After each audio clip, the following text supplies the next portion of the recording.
it because there's so many good moments. Yeah. Hello, everybody. For today, I am joined by my friend Roger, and we are going to be chatting spoilers for the entire Daevabad trilogy. This is one that the first book I reread recently and then just flew through the rest of the trilogy. Roger, this was your first time ever reading these books. And I can let you know that we both thoroughly enjoyed it, but I'll let Roger, you go ahead and kick it off by just kind of giving some general overview thoughts for the entirety of the trilogy. General overview thoughts are one, I really love the world. It's very different than typical worlds and mythologies that I'm used to as a fantasy reader. So I loved having some more like Middle Eastern mythology and all of that kind of stuff that I'm not as familiar with. And then the characters, there's some characters that I just loved. There's one that I hated, but that's okay because I feel like all the characters felt really well nuanced and fleshed out without taking a ton of time to do so. I think it was really like well done that you know who these people are and you feel for them, but it's not like you're spending 5,000 pages getting all of this backstory. So I think that she did a really good balance of the world felt rich and full of lore, but nothing was like super overly descriptive. I didn't feel like I got a ton of info dumping or anything like that. And the characters were really nuanced. And I also didn't get info dumping about who they were. She just kind of showed you rather than told you. And I think that there was some really impactful themes that you could dig your teeth into if you want to, but it was also exciting and very well paced. I didn't feel like anything really was a drag. I thought overall it was like probably one of the tightest trilogies I've ever read. I have said before, but for anybody that doesn't know, the first time I read the first book, it ends with such a huge cliffhanger. And then when the second book was released, I immediately went to get it. And then there's a time skip. And I stupidly, it's not that I couldn't get over it for forever and always. I was just like, I don't know. This is so, and I had to put it down. And then I came back to it and I was like, okay, I know there's a time skip. So, but that was really the only thing that threw me off. Otherwise, I completely agree that the characters are really well done. The world is fantastic. And it's interesting reading this now in the current sort of, I guess, fantasy climate that we're in with the sorts of stories we've been getting. A lot of the stories we've been getting are cozier. It almost feels like, not entirely, but it does feel like publishers are less willing to take chances on stories like these ones.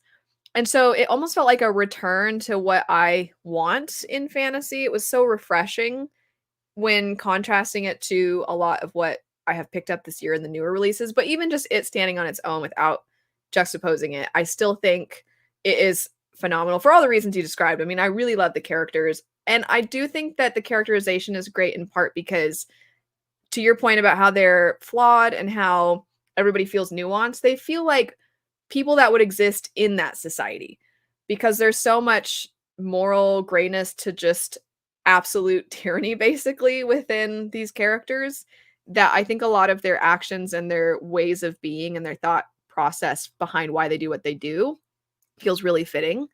And yeah, what you said about the world, we have so few fantasy stories where the worlds are like this. That slight hybrid of fantasy and historical fiction is a lot of fun as well. And then, like you said, a lot of the themes, you could read this and then maybe not have it feel like it's thematically driven, but there are certainly enough things present that I think it goes beyond just this story. You can apply it to real world things as well. It's great. Both of us are like, yeah. One of my favorites ever now, I think. One of my favorite trilogies. I really liked it. Yeah. I think you told me that it's bumped up as a new favorite series, just in general, right? Yeah, I mean, it just sticks with me. Like the characters stick with me, the plot sticks with me. I'm usually horrible with names, and I can remember their names, even though they're not like traditional names that I think that I would be able to stick with, minus some spelling errors. But Sure, yeah. Yeah, absolutely. And I mean, we're talking a lot about characters already. I know we did a discussion into just the first book over on my Patreon. We spent a large portion of that talking about the characters. And I feel that's probably going to happen again because the way that their arcs go about is phenomenal beyond just the first book. The way that they're done throughout the entirety of the trilogy is so good. Is there a specific character that you want to start with? Do you want to start with your maybe like lesser loved characters, or do you want to start with the ones that you're like, oh yay? I mean, I like all of the characters, even the villains I think are really well done. So I guess maybe I'll start with Ghassan, who is Ollie's dad, and he's one of the main antagonistic forces, at least in books 1 and 2. Um, and I don't know, I think he's just such a interesting and also hits kind of close to home type of dad. So I feel like if you're somebody who's kind of triggered by like domestic abuse, then maybe he might be a little bit triggering for you in some capacities. But I think he's just, I don't know, like everything she did with all of these characters was just like I saw where he was coming from and what he was trying to do because the regime before him wasn't doing very great for his people. They were like kind of oppressing his people. And so he kind of led a coup and then just the power got to him and trying to keep power was all that he cared about, even at the expense of his own children. And so he was such like a compelling villain, but then are we talking spoilers now or are we still being Yeah. general?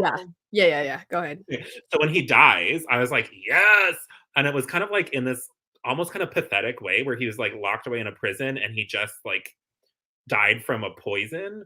Um, so even just the way it was kind of, like, off to the side, he didn't get to be, like, this martyr or anything like that. He just kind of, like, had this ignominious, like, disappearance. I was like, "That's what you deserve, sir." And it feels very cyclical in that I feel a lot of the lore that you get, his way of acting was in line and his death was in line in a lot of ways to how all these other people that they just sort of like, "Oh yeah, this is their end. This is how it happened." I found him to be interesting in that you see throughout, especially in the first book, and how he goes up against Ali and like Ollie's sort of idealism, is that I think he feels of himself that he's extremely pragmatic. And he's like, oh, but you have to, because if you give like the Shafi even a little bit of room, or if you give this group of people even a little bit, they're going to take advantage and there's going to be bloodshed. And in a way, even though he does certainly do some bad things as a father, I think he gets to a point where, like a lot of just people who don't hold power, there's a lot of people that it's like, I'm going to do what I have to protect my family, whatever that entails. That's what I'm going to do. Except for when you make that the leader of an entire city, then I'm going to do whatever I have to do to protect kind of like my family, and then by extension, sort of his tribe, I'll call it, then it leads you to then oppress other people, and he's not actually thinking about everyone's safety. I feel he probably thinks he does because he knows if you even give a little bit, they're going to push back, cuz that's what rebellion, that's the cost of rebellion. So there's going to be some lives lost usually. And he was kind of right about that, but it didn't make him justified because he kind of had that iron grip, which is why I feel like when Manisa becomes a villain, and that's a really interesting thing to explore too, is that like power vacuum of, for so long, Ghassan is kind of the worst. And then when he's out of the picture and somebody else comes in who was harmed by Ghassan, they start doing the exact things and more that he was doing. And you even see from Ollie's own mother, it's the same thing of like, okay, no, but we have to try to create, I don't care because I just want my children to be safe. And I like that we have what feels like really realistic characters. And I will say her including scenes where he's sort of more vulnerable with Ollie and he seems genuinely choked up when he thinks one of his children is hurt or they are hurt. I can only imagine if this was like a movie and we were watching it and you had a phenomenal actor. You're like, "Oh man, I know they do some bad stuff, but like he loves his son." You know what I mean? And like So, it's just very much, I mean, it was one of the main themes of the whole series is like how far do you go? Because I feel like if you were in his situation and your city was like on the brink of like a full scale, basically civil war between different groups in the city, like what do you do? Do you try to have it peaceable? Do you try to quash it to make sure that as many people as possible stay alive, even if that means hurting? Like it's very like he's a very compelling person because like I get it. Like the situation is sticky and it's awful, but also you kind of suck and you're kind of mean to your kids, but then you also deeply love them and are trying to like push them to be what you think the best is. And then there's also those conversations of like, he's putting things on his children that they don't necessarily want. Because I don't feel like Muntadhir ever wanted to be groomed to be the next king, and I don't feel like he was equipped to do so. But Ghassan was like so determined to have it happen. So I think that that also is just, I don't know, just like some of the nuance and some of the little bits that you could take out of it are just so interesting. Because I'm like, I feel like a lot of people can relate to their parents putting unrealistic expectations regardless of what you want. And then in this case, it blew up because Mutandir was not the right person to be doing this and took it too far. But then you see him start to have these cracks and pressure, and then he perpetuates mean things to Ali, and it's just like this whole cycle of violence. And I feel he's very much a hypocrite in that he 100%, if anybody else did the things that Ali had done and he found out about it, he would have had them executed and probably really horrifically. But because he loves his own son, he's kind of like, okay, we're gonna keep this quiet, but you like really need to stop helping the other people because The cop out, it's and he's a like, "Well, I need you to be assassinated, but I'm just going to send you away to die in the wilderness because I can't do that." yeah, yeah. Yeah, he was a really compelling villain, and I think he's a good place to start from because I think maybe I maintained my hatred of him or my viewing of him as a villain. I think I maintained that he was sort of like number 1 until Manaiza entered the picture, and then she was that for me. But I think you potentially have another character who's not necessarily the ultimate big bad, who maybe got under your skin more. Do you wanna transition to them and talking Sure. about their arc? Because they had so Dara Yavahush, which speaking of how you were like, "I actually remember these characters' names." There's no reason I should have remembered his entire name, and I can, like when talking to Sean about it, I'm like, "Dara," or like, "Dara Yavahush is his full name." They call him Dara. Like, I can remember his name, but I can't remember the names of characters from books I like as soon as I close them, I'm like, "Whatever, that one sorceress lady." So, I actually remember these characters' names as well. But I think he had, for me, the most interesting arc. I don't know that I think he's necessarily fully redeemed or anything like that, but I also think he is a tool that is used by other people, and then he's constantly sort of lamenting, and he never seems to be capable of breaking out of it, and I think there's so much that you can dissect about that, about the patterns. Like, in a way, he's sort of been brainwashed from an early age to obey. And I think he also places a lot of emphasis on his own like his fate in the afterlife is based on how well he obeys, not the actions he commits when he's obeying. And I feel like that really messes with him, but it also makes him so aggravating. And Zainab even has that great scene where she tells him, like, you end it. You can end it. You can just kill her, you know? And he's like, well, like he hadn't ever even thought of it, which I think was a really pivotal moment for him. But he's sort of like a tragic villain in a way. And I feel like some people might call him a tragic hero, but I'm like, no. I don't think I'd call him a tragic hero at all.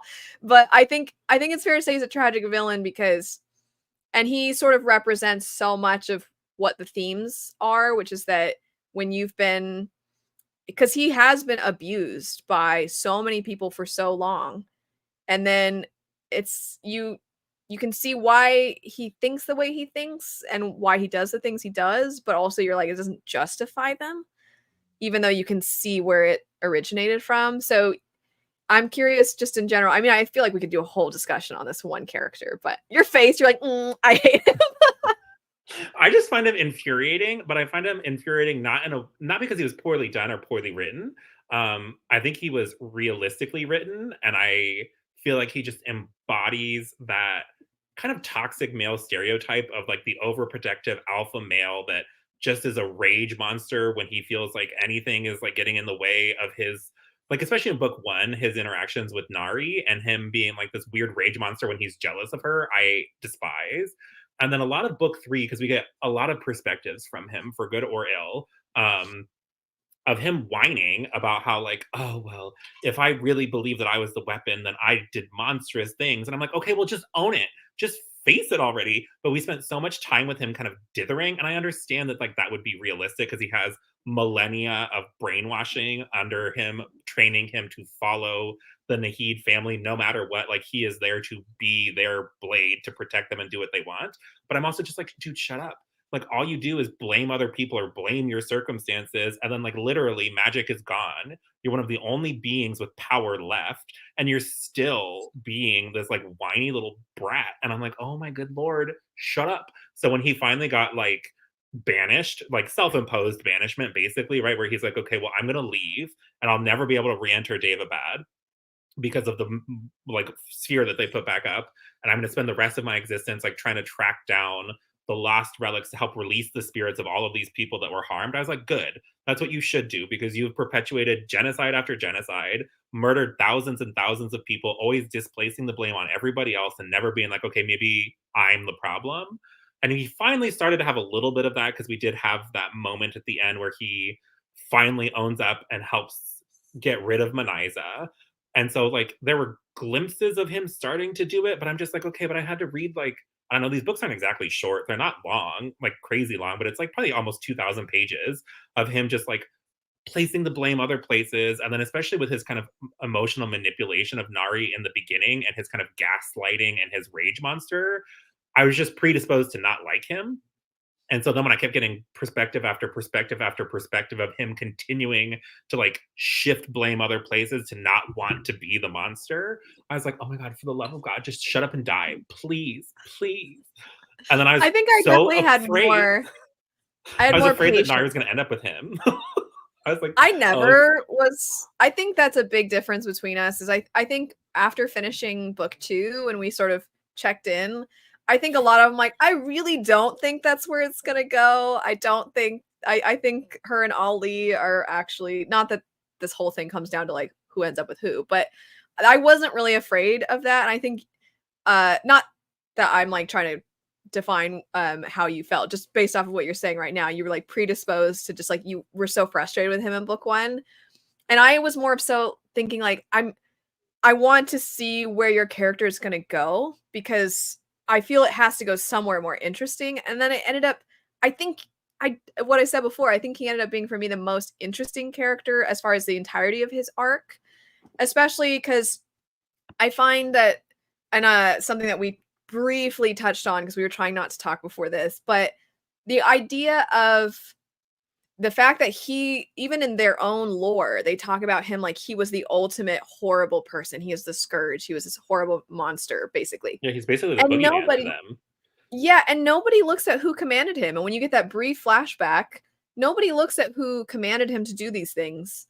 They just see him, even though he had like a tiny moment of mercy. And it was that moment that led to people knowing what he did. And if he had not done that, and if he truly had just like obeyed his full set of commands and he'd killed all the women and children as well, then nobody would have ever even known. And he probably would have had a different, the perception of him would have been different in history. So I think in a way, his constant I have to obey is, I think in his head, like my mistake then was that I didn't obey fully. So now I have to obey fully. And my mistake was like not trusting the people that I'm supposed to be the most loyal to. And you're like, I don't think that was the mistake. But I can understand why he would think that. And then again, it being tied to, I think, his view of how he's ever going to be good enough, you know, quote unquote, to get to go to paradise when he dies. And just like a really warped view, which I think that in and of itself also is something you can extract and apply. A lot of humans like berate themselves and do really bizarre things in the name of like what I will get out of it in death. And so I think Dara having some of that in him as well is it's like it's really sad to watch.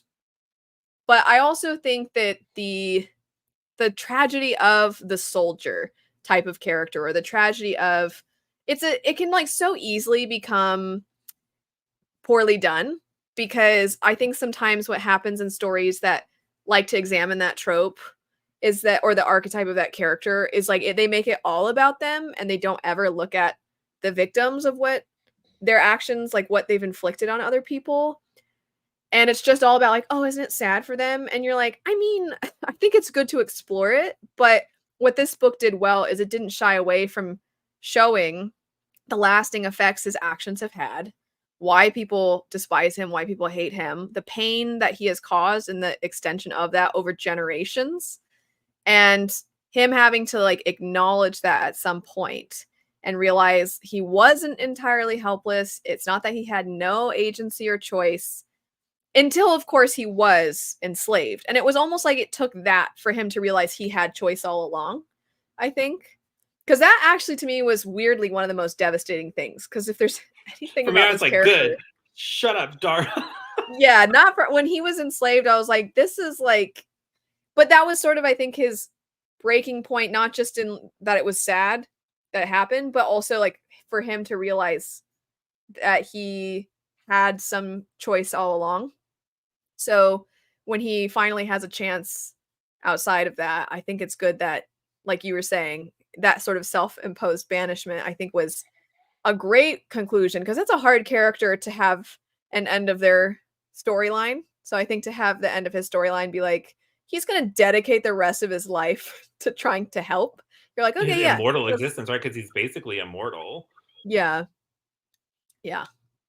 And I think she also did a good job, she being the author, showing us how bad the Nahids were with Manaiza's kind of like descent into like just how crazy she got towards the end. So I guess maybe we'll pivot and talk about Manaiza. But Yeah. like it she showed us Dara. We saw his kind of a manipulation and like how he treated Nahri. I didn't like him, and so I was predisposed to hate him forever. But also we saw that like the people that were giving him commands were truly kind of off their rocker too, because Manaiza, she like she's another one that you understand how she got there with very little needing to be said, because you saw Ghassan and his kind of empire that he had built on the backs of her family, and how he had basically killed them all and kept their bodies so that they couldn't pass on to their afterlife, and did like lots of pretty messed up stuff to her family. Um, but then she takes it so far and just starts murdering people for blood magic to like try to get back at them. And it's just that old like eye for an eye makes the whole world blind, but like in a very kind of like nuanced and interesting way. Yeah, because she very much was constantly like, this is the only thing they understand. I tried and then they betrayed me. And it is interesting because Muntadhir, you're like, oh man, if you just hadn't done what you did, but at the same time, you're like, but also she shouldn't have done what she did. You know what I mean? It's a lot of back and forth of like, it was great. Like such a back and forth whirlwind in that third book, I thought anyway, even though a fair amount of it is like Nahri and Ollie off in the desert. It was super well paced. But Yeah, I anyway, think she you also just did a good job of like, you hated somebody and then she would always manage to humanize them in some way where you would be like, well, like I get it, but also like you're kind of slaughtering people, but also like, I mean, your whole family was wiped out and they kept their bodies so that they couldn't pass on. And like this culture is very like religiously rooted, and so that's like almost the worst thing you could do to somebody is like not give them the proper burial so that their spirits are like not allowed to pass on and they're almost in purgatory. So like she really just broke. And then when you see at the towards the end when she's trying to do everything for Jamshid, her son, and she's like, "No, I'm doing this all for you." And he's like, "No."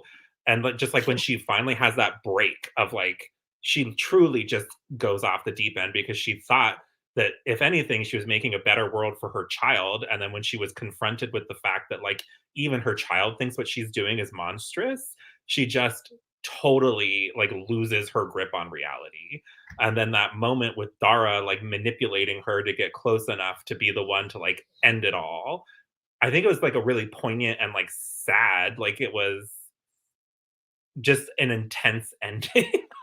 it's like what I don't want to spoil a very successful other fantasy thing, but you know, like the Madness arc, rightfully so, I think is criticized in a lot of stories because it's not done very well. In a very short amount of time, it was done, I think, exceptionally in this. Manaiza's entire, because you hear bits and pieces of how she was mistreated. Also, she herself was like kind of enslaved by Ghassan. And like you were saying, she's watching so many horrible things happen over and over again. She's just like quietly waiting and just being basically like she just falls into despair, and then what she does to come out of it and claw her way back up is terrible. I think she especially like she really only had one person who was loyal to her. And once she lost him, then it was like she has nothing anymore. So she had nobody to help her compass stay north. And not that it was really exactly that way anyway beforehand, but she once that happened and horrifically, it sounded like he was basically like ripped apart in the streets.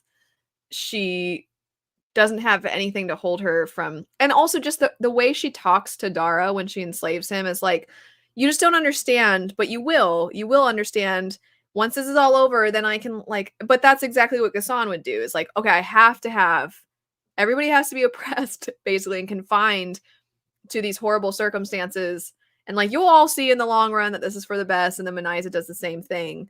And in a way I think Dara also, to kind of like tie it back to him and making it very full circle, I feel like that's part of when he's recognizing what he did to Nahri as well, of like he did that same thing where he took away her agency, he took away her ability to do anything for herself because he kept having this mindset of like, no, I know what's best for you, in a very like almost infantilizing way. And then to see it done to him on a more extreme scale for sure, but to see it done to him, you're like, I mean, I'm glad that you're having these realizations.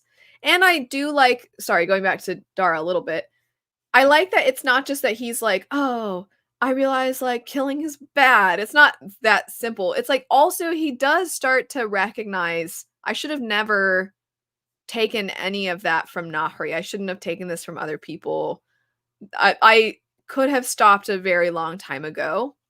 So I do appreciate that he does that work, because otherwise I think the ending would have felt sort of unearned if he sort of justified some of his actions, and then also I don't know, I just think him being like, I need to keep living because I haven't earned peace yet, and so I'm gonna do whatever I can to help others now. It was just, I think, very well done. And Meniza's plot was also, I think the madness arc, the descent into that was great. I do want to compliment for a long time, because you finally get that reveal at the end that turns out Nahri's not actually her daughter. And I kept thinking, I'm like, she seems way more concerned about Jamshid than she does Nahri. So I kept being like, favorites much, but then when you realize she was pretty much willing to like sacrifice Nahri way a long time ago, you're like, oh, okay, yeah, okay, that makes more sense now. So there So were she's those just hints. the niece, not the daughter. Yeah, I was like, that's the hints were there along the way for sure. Speaking of Nahri, so you were kind of middle of the road on Nahri. You didn't like love her or hate her or anything for a long time, but I really like how she was done in this third book in particular. I think she really came into her own, and I think it's fitting based off of the fact that she did sort of in the first book have so many people making decisions for her. And in the second book, she sort of had to hide in a sense. Like she just kind of had to quietly wait. And then she tried to do what she could where she could. And she had those little moments of resistance and pushback against Ghassan. And in the third book, I feel like she really kind of came into her own in a lot of ways. So I liked her arc a lot. What did you think by the end? So I think my biggest gripe with her all along has been her relationship with Dara, because I didn't buy into what I felt like was the intensity of her feelings for him, because I felt like a lot of book one was her supposedly falling in love with him, because like there was comments before about like, did I love him, did I not, whatever. um and so I just felt like it was, she knew him for like 6 months, and then like some of the things, like I felt like she was kind of distraught about the way that he died, and like treated Ali like poo at the beginning of book two, because she was like, you killed him, this, that, and the other thing. I'm like, but who cares? You knew him for 6 months, and the whole time you knew him, he was like emotionally manipulative, and you knew it, and like he was a psycho. So like I never saw him being sweet or nice to her. Even Muntadhir, like I saw him not force the issue on their wedding night, and like they tried to find some kind of like, I didn't particularly like Muntadhir in book two either. I think I really strongly disliked him. Um, and so I was annoyed when his death was a fake out, but like by the end, I'm fine with it. But with her, I'm just like, I don't know, so much of like that thing between her and Dara, I just don't buy. Like, I don't buy the intensity of their relationship, because I'm like, okay, well, he's been alive for millennia. He knew you for like 6 months, and he's gonna be like, oh, I love her so much. Like, and I get that, like, that's also like the crazy man that sometimes they get very possessive and weird, and like whatever it is, what it is. So I And think, I want to interject for just a sec to say I think his was also weirdly warped and tied to the like being loyal to Yeah. them, to like their group. So I feel like it was a mix of that and he was attracted to her. So then it was just like all out, like, oh my gosh, I'm obsessed with her.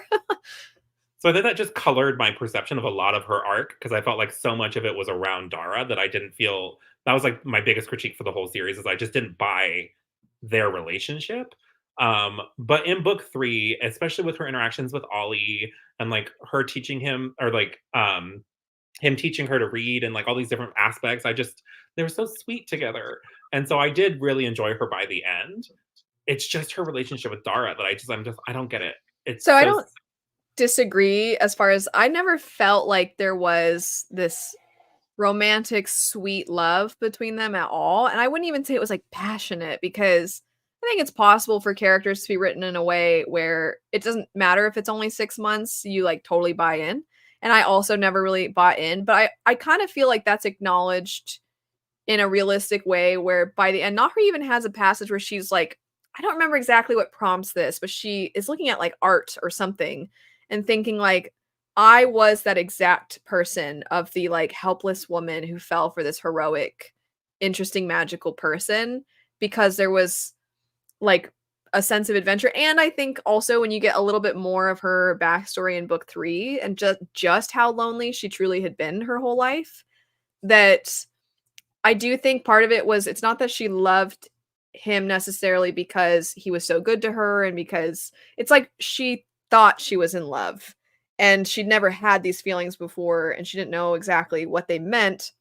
And she was also so alone even in Daevabad. Like for a while he was her only person that she could like count on, but she'd been mistreated by people her whole life and she'd been seen as other, and for the first time ever, the thing that made her looked down upon or unsafe for once made her something to be like revered. And I don't think she'd ever experienced that before. And I think she sort of acknowledges that. And I think it's a realistic thing, even though it can be frustrating to read. I think it was handled well over the course of the trilogy, similar to like so much of Dara's arc is frustrating but realistic. With her, I think doesn't matter if a person's a man or a woman or, you know, it doesn't really matter. It's that so many people, I think, so often like they'll fall for somebody and then when they look back later on there is a lot of introspection of like why was I feeling the way I was feeling, and I think she has that and I think a lot of people can probably connect with that. But I do really like that in the end and throughout the trilogy she's kind of gaining more independence and she's starting to actually value herself and like ask herself the question. That's why I feel like her being like my name is Nahri is so powerful in a sense because she's like, as cheesy as it sounds, she's like finding herself over the course of the trilogy, which I did really like that. Are your are your cats distracting you? no, it's Alex. Um, no, I totally agree. And I think I also there was one moment towards the end that I was getting ready to like roll my eyes hardcore when she poisoned poor Jamshid, so he felt like he was paralyzed again when he had Yeah. just recovered, and you think that she's gonna leave him behind and do that whole obnoxious, like, I don't care. I'm not going to risk you, even though It's for it's the your own good. stupidest plan. Yeah. And then when he shows up and he's like, "Aren't you glad?" And I was like, "Thank God," because I she it got me. did Because at first I thought she was going to do it, and I was like, "No." I know, it was a little bit of a like, I need to find a way to have a "Here Comes the Cavalry," so I'm gonna have this fake out at first, and then I'm gonna be like, "JK, guys, that's not what happened." Nahri immediately felt bad and realized that she shouldn't have done that. I did like that. Yeah, Also, I I mean, just she is compelling by the end. It's just I'll forever have that stuck in my craw where she's acting like she's obsessed with him. I'm just like, over what? Over yeah, I what? know. Yeah. Just because he has big muscles and pointy ears, who cares? I think that if there hadn't been that self-reflection in the end, then I would have probably considered this a criticism, like a legitimate, like, this wasn't the best. But because there's that reflection in the end and that acknowledgement, to me, it then sort of, even though it's not the, I said this before, it's not the most fun thing to read and it's like aggravating to read. I'm appreciative of it being put here. And I feel like it's a chance a lot of authors don't want to take, especially because how you described Dara initially is the popular male love interest type nowadays. So the I feel like Instinct could have been before that was even as popularized as it is. I feel like S.A. Chakraborty could have been one of the people to really sort of champion that character as the love interest. And then people could look back at this series and be like, oh, that's the series that I want to check out for that kind of a character and that kind of a relationship. And instead, I feel like the author is doing like the healthy, interesting. I'm not trying to diss those other characters because it can be fun to read. And sometimes what we see in books isn't necessarily what we want in real life, but it can be entertaining.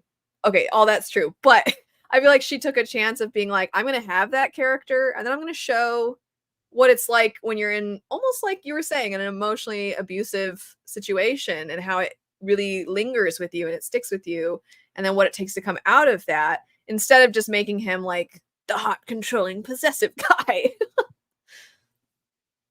Do you think that you would agree that by the end it was not a criticism, or was it that you the annoyance of it still resulted in a criticism for you, even if you do feel like by the end it was done well?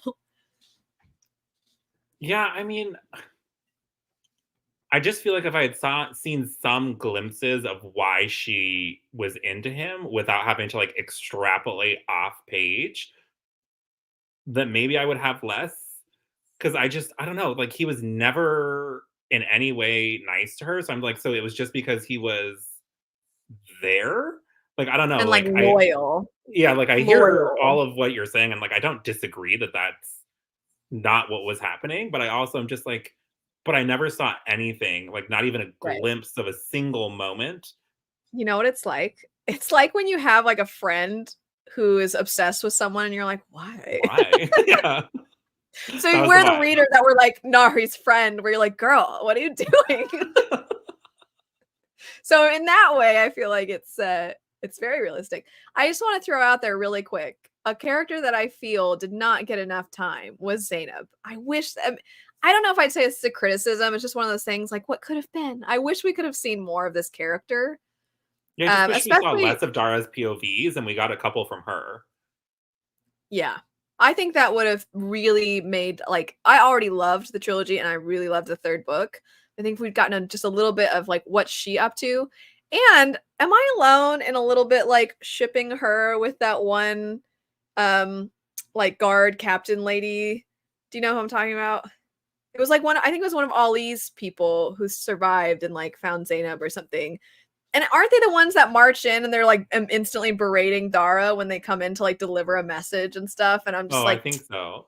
I want her to go see the world with that lady because I don't want her to be forced to marry some random guy or something. Not that it'd be not just because it's a guy. I just mean like I don't want her to like be forced into a marriage. I want her to just go enjoy life and get away from it all. Um, so okay, our favorite character, both of us. Ali Zayn Alize. al-Qahtani. We both love him so much, so much. And I do really like that they bring back, like toward the end, pretty much the very end, when he's like, you know how I'm always bringing things up at a bad time. It's like, there's just, he's so precious. And I feel like he really is the ultimate, like from the beginning, he was working to try and do what he could to help people. And he didn't always do it in the best way. And he's not the most tactful, but I feel like he genuinely is always trying to do what's right by the people. And that's what makes him, in a way, sort of the opposite of his father. And like Muntadhir, you understand why he's operating from the place that he does because he is more influenced by his father. He is the heir. But Ali, I feel like, is like, no, I want to help people. I just love him so much. I'll let you because I know you love him too. So I'll let I you. think he also just perfectly he was like the backbone of what made this series I think so good, and he was like the vehicle for a lot of like the kind of moral quandaries because his heart was always in the right place. It was always we shouldn't be like putting the Shafit down just because they have some human blood in them. Like we should be integrating them and being all together.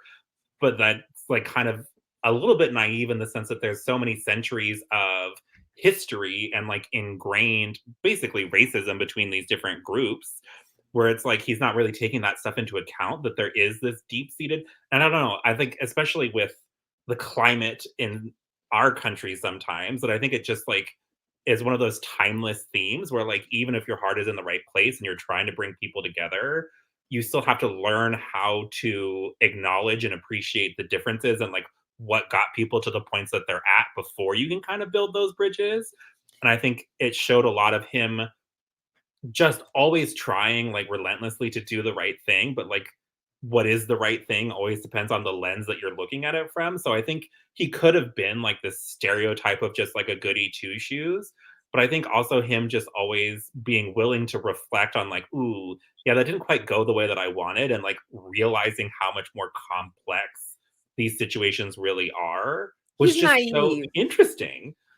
Yeah, he's naive, certainly. I almost think the reason he doesn't understand why it's like, well, they're Shafi'ts, so it's because he's like, so? Like, he's so unaffected. And I do feel like there are people that somehow, despite their circumstances, they just are, they seem to recognize good. Like, they actually, and this is like kind of a personal thing, but my dad grew up in like a really difficult situation. They were extremely poor, and there was a lot of like abuse, even though he like loved his family members. But they were also like they were victims of circumstance, certainly, but somehow he like never got into doing the things that they did because he just like wasn't comfortable with it. He just saw like, that's not what I want for my life. And I kind of feel like Ollie's one of those characters where he just feels like, I don't understand why people would hate this group simply because of, this random thing that ultimately shouldn't matter.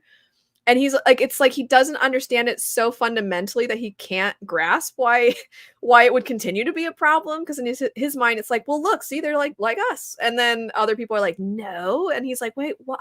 But how did that? And you're like, okay, you have to acknowledge that that's not your society. And I think interestingly, in a sense, his weakness sort of parallels his father's, and that his weakness is sort of his own family. Because in book one, when the Shafi are like, hey, you need to keep helping us, and he's like, I can't right now though, like I gotta just like be loyal to my brother. And so, and you're just like, ugh. And they kind of are frustrated with him because they're like, I knew that you would back away as soon as you had the chance. You get to walk away, we don't get to walk away from this. But he wants to believe in the best parts of people, which include Muntadhir and his father. But then he doesn't understand. Like, I did love in book two when he arrives, and there is that like, it's just so satisfying because the people love him as they should because he's like a good guy. But Muntadhir and instantly is thinking like, he's going to try to lead these people to rebel against me. And Jamshid, even when you discover he's the one that poisoned him and stuff, even Jamshid thinks that. And you're just like, guys, he genuinely, he never even understands why. He always feels so hurt when his brother thinks, like, are you going to betray me? And he's like, no, why would you think that? And you're like, because of generations of this exact thing happening over and over and over again. But he just doesn't get it. But I love him. He's just so pure hearted.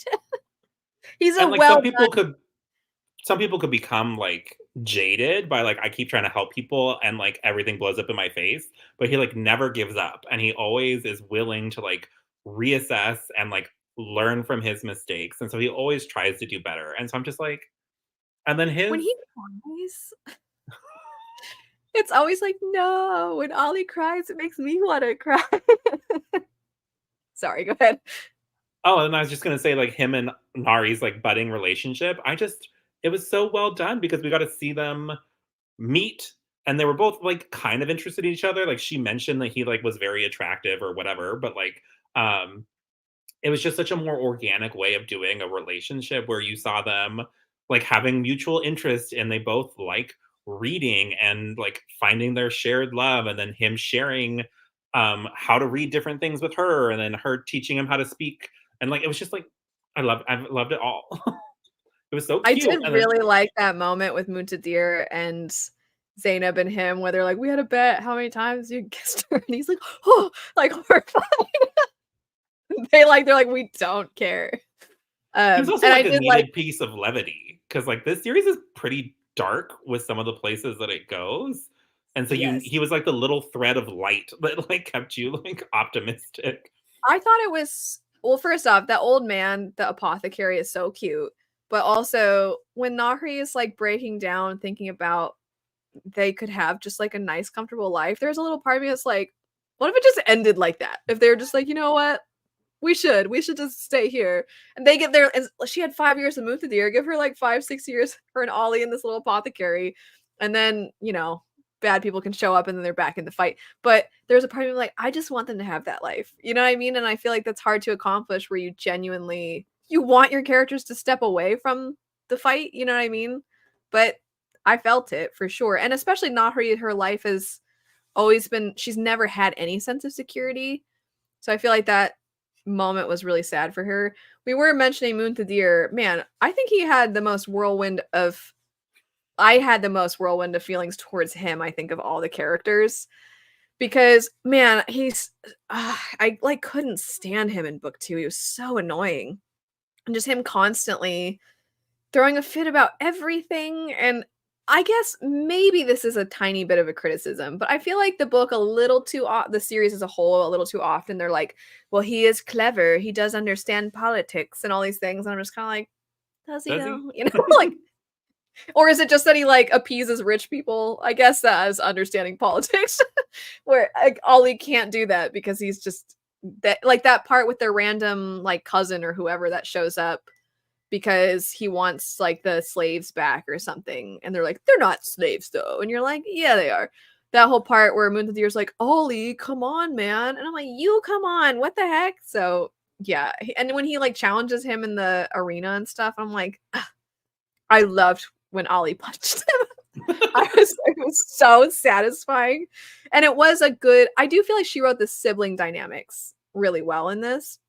But anyway, I will say I feel like Muntadhir, we're told a little too often that he's like really good and smart and clever. And I'm like, I kind of think he's not the best personally.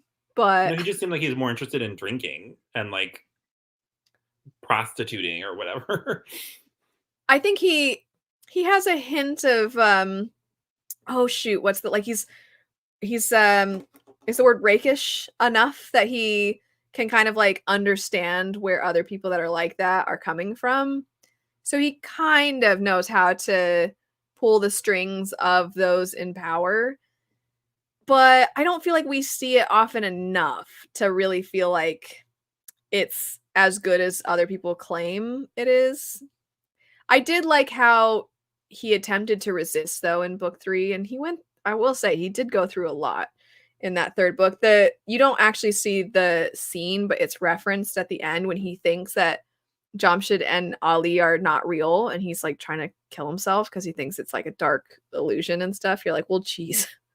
So After he'd been imprisoned and tortured. and had to watch all these people killed in front of him. Yeah.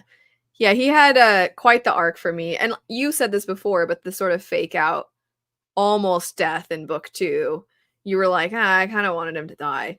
I think they did it. I think she certainly earned the okay, I'm glad you didn't kill him. I think. Um I know the characters are just so good in this that it's hard to not spend all our time on the characters. I'll say one last thing. Jamshid, I am glad that him and Nahri have each other because it's so cute that they have family. Also, his dad, not the best father, but I'm glad that I always forget how to say his name. Wajed. I'm glad he kind of came back into the picture toward the end, and that he was. I feel like he's actually more like a father figure to Ali than Ghassan. I wish he was in it more because I thought he was like kind of cute as a human. But were there any more things you wanted to touch on with the characters? No, I think that's pretty much it. Did you want to talk about like politics and world and anything else with that stuff? I mean, we can. I mean, we haven't touched on the Marid at all, and like some of the Yes. bonkers world building stuff that got real off the walls. Um, I have a love of ancient Egyptian mythology, so when Sobek showed up, I was like, yes, because it was what I was hoping for the whole time. Because at first I was like, why is this book set in Cairo in the beginning? It felt like so irrelevant. So I was so happy when we came back in book 3 and it actually mattered in any kind of capacity. Um, and the Marid were so cool, like going under the sea and meeting Tiamat and like just seeing this whole other side and how they were kind of manipulating things to get their lake back because they felt like they were kind of pushed out.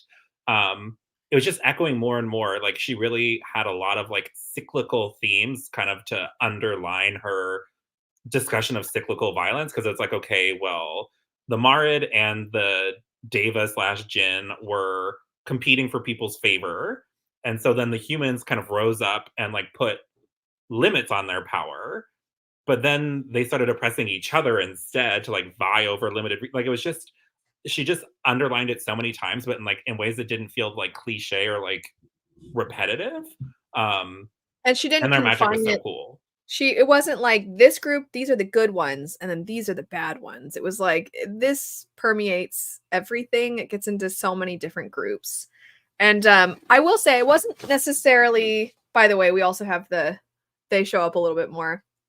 I do feel like this one wasn't as well done as the Marid. I feel like It was there a were little hints bit along. more convenient for the parry. Yeah, and I mean, she did have them sort of like show up a little bit here and there in the background a few times, but like barely, to a point where you're like, I feel like something's gonna happen. And then when something does happen, it's so big that you're like, okay, that was a little imbalanced, just a tiny bit. Like how big of a role they played.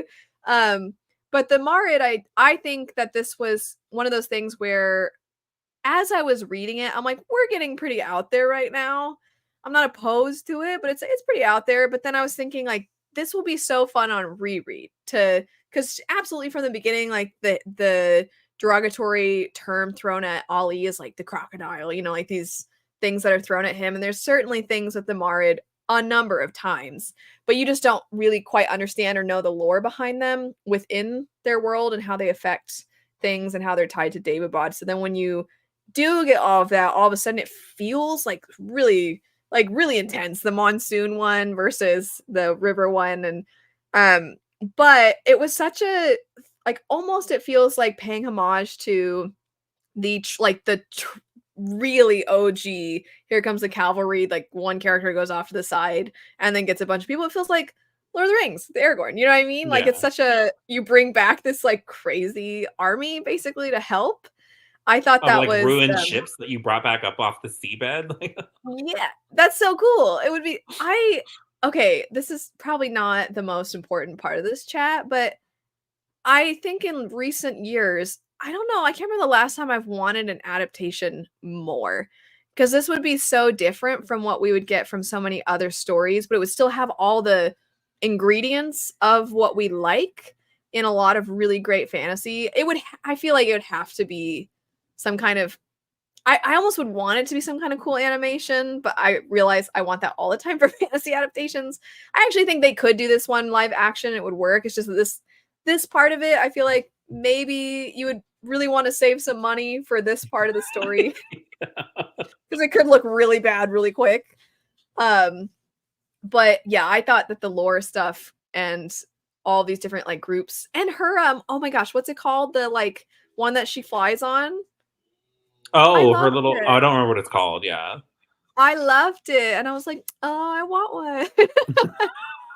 Well, you're always a sucker for the animal companion. So when she finally got Shedu? one, Shedu, right? I think so. That's what Yeah. it's called? Yeah, that was cool. I loved it. When it was hurt, though, and she was trying to help it, I was like, "No, I better not die." I know because I Alex always do points it out whenever we're watching stuff that it's poor horses that get all the brunt of all the horrific things. that's me. That's me with, like, Attack on Titan, is I even joked that you can tell when someone's gonna be a villain if they, like, hurt or don't care about the horses. It's like, that's the villain. Because the amount of time, like, no, the horses didn't deserve it. That's me all the time. I hate it. I hate it so much. Um, yeah, I really liked it. The world building stuff. I also liked the like tie back in of the ghouls. Sorry for having like the definitions. I'm sure most people know, but I did like that we kind of brought them back when we were in Egypt, and then when Ollie and Nahri are trying to escape. I like that we had these because it was sort of like a return to where she started and how she initially even first like had to be on the run and go to Daevabad. So I kind of liked that little tie-in there. I do feel like something that I can see this being a negative for some people, but I kind of liked is that there are a number of things still left up in the air and that are unresolved. I feel like a lot of with the Ifrit in particular. Um, and I don't know, there's a part of me that wants a continuation just because I love this world and there's so much you could do where I'm really picky about continuations, but I do feel like you could go way in the future and have just like you could hear about these characters in them talking about like history and stuff like that. Like this hero, Ollie Zaid, who, bonded I with mean, I the wouldn't be opposed to them showing up in some capacity in Amina in her newer series. the Perry show up, for sure. I now I kind of want to go back and look at all the time. Sure somebody made some kind of list of like the connections between the series. But yeah, I definitely think it would be really fun. I just love this world. I think your Yeah, thing with Amina is that it leans more into the historical yeah, fantasy and especially that for you the wish first it was a half. little yeah, and that you wish it was like a little more into the fantasy side of things. But I don't it does definitely lean more into the historical. I just want to be in Daevabad again, you know? I think that'd be a lot of It makes me fun. wonder if there's any kind of like earth spirit because we did fire, water, and air. And so I'm like, are earth spirits not a thing in this Are part they of are they mythology? supposed Or are they supposed to be like humans? Do I don't humans know. represent Earth? I feel like it was touched on, but I don't remember well enough to speak definitively on that. Anyway, before we wrap things up, were there any standout moments or any other bits of praise or potential criticisms that you would want to bring up? I think we've touched on most of the standout moments. I think my only other critique is maybe the end was a little bit neat. Like for how messy and how dark things were, like our main cast of characters kind of came through things more or less physically unscathed. Emotionally, obviously, there's lots of trauma and things. I go back and forth on how I feel about it because I'm like, okay, but nobody like died except for the bad people and like random like people of the city. But like our core cast all got through relatively unscathed, minus Dara putting himself in like self-imposed eternal exile, which he deserved. But like that's the one thing that when I finished it, I was like, it was a little bit convenient, especially with the parry, where they like show up randomly and give her this magical dagger that can kill. They wanted her to kill Dara for some reason, for their own like machinations and stuff that I don't feel like I totally understood. Um, so that's probably like the one thing is it's like maybe a tiny bit convenient, but I also loved the characters enough that I don't want bad things to happen to Yeah, them. I So I'm kind kind of of happy wanted with where they ended up. yeah, yeah. I know, that's kinda how I feel too, and it is like, when I think about it, I'm like, "That was a pretty happy ending," but I'm like, I don't know if I'm too upset about it. I mean, there's a few things that are kind of sad, like, Ollie is never gonna have his magic the same anymore, and, like, that's kinda sad. I don't know that I felt like his magic, though, was so tied to his identity because that can be a sad plot, um, thing to occur in other characters where it's such a part of their life, and his, I was like, I mean, it's kinda sad, but I don't think we really talked about throughout the series how much he just, like, feels so connected to fire or something. Yeah, So it didn't feel like that much of a loss. Also, though, him and Nahri were, like, so cute at the end when she's like, "Well, I was gonna get this house," and in his head, he's like, "I shouldn't have presumed," and then she's like, she's "I like, no, I thought you want would you to. come visit." Yeah. They're so cute. It's stupid how cute they are. They're one of my favorite couples ever. I really Yeah, like them. So I was happy that they were happy. And I will say, I do feel like it was really sweet when at first Ollie's like, why wouldn't Muntadhir tell me about him and Jamshid? And then he's like, oh wait, I now I understand. Cause again, he's like so sweet all the time. And then when he realizes and when he has that like nice moment with Muntadhir where he thinks to himself, like, I'm not gonna force him to tell me. I feel I need to earn his trust so that he knows like I'll love him always, and you're just like, "Oh, that's nice." I really liked how that played out. And I kind of dig Zainab just being like, "I'm gonna go like have fun and live life," but I still feel like she should have been in it more. I wonder if ever we're gonna get some like more a story following her or something. I don't know. well, Maybe we won't get it anything. makes me wonder what's in the streams of silver or whatever because it's supposed to have stories that were set before, during, and after Daevabad, like the short story collection that Oh, she released. So I'll definitely check it out because I'm curious, like what is in it. Because maybe yeah. there I will knew be some this. random little things that Yeah, will make us happier with some of the. I don't know. I liked the ending. I don't think I really had an issue with it being happy because I was like, yay. And I think if like Nahri had died because of the parry or something like that, I'd be like, come on, that was like it felt edgy, you know? Because I think certain characters' deaths and the ends of certain series sometimes they can feel like they're there just to try to pull at the emotions of the reader. And it doesn't feel like a death that made sense or was because I almost think you have to earn a happy ending as much as you have to earn a tragic one. And sometimes authors, I think, rely on like almost, I don't want to go as far as say emotional manipulation because that's very dramatic, but they almost rely on, I'm just going to have this random character die so that there's more of an impact at the end for the reader instead of actually like giving us an impactful ending, if that makes sense, and setting things up. And so I don't know. I feel like our characters went through so much hardship, especially I feel like Nahri never got to really have peace. And she finally has a chance to like live as she wants to live. And And Ollie I'm is glad all that, kinds of scarred and is going to have to figure out how to fight back against the years and years and years of prejudice against the Marid because it's very obvious now his water magic and all of the. So there were definitely consequences. That's why I go back and forth where I'm like, was it two? And I'm like, yeah. but then I think about it, I'm like, no, but like some really messed up stuff happened and like they went through some trauma to get where they were. It's not like Society still has pieces to be picked up. Our characters are in a place now where I think they will have to pick up the pieces within themselves and within their city, but it's in a much better place than it was before without being like everybody loves each other, we all get along. So I think that was it was a good way to end it. Unless somebody like really hates even remotely happy endings, then I can see where they would feel like it wasn't good, but I thought it was earned. I definitely But thought that we got enough afterwards that we kind of know where they were headed because it didn't just like end with Manaiza's death.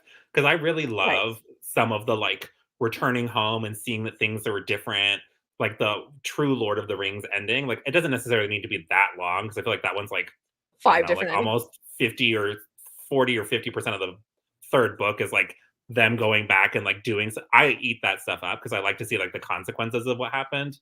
And you get enough of that. You get a little taste Yeah, without it being too much. I agree. I agree. Yay!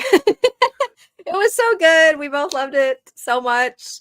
And it's definitely up there now for me as one of my favorite series. I thought it was great. It's got some really fantastic characters thematically. I think it does a lot of really great things. And the arcs are done really well. The world is really cool. It's unique, but has enough, like I was saying, familiar ingredients. It's fantastic, I thought. And I'm glad Agreed. that you think so too. Any final words before we say goodbye? No? Okay. Well, thanks, Roger, for joining me to basically just gush about how great Daevabad was. I'm so glad I reread it, and I had a lot of fun rereading it, the first one, with you reading it for the first time, and then just us being like, let's just go read the rest of the series. It was a lot of fun. I'm glad we did it. But anyway, thanks everybody who ends up watching this. Hope you have a great rest of your day. We'll see you later. Bye.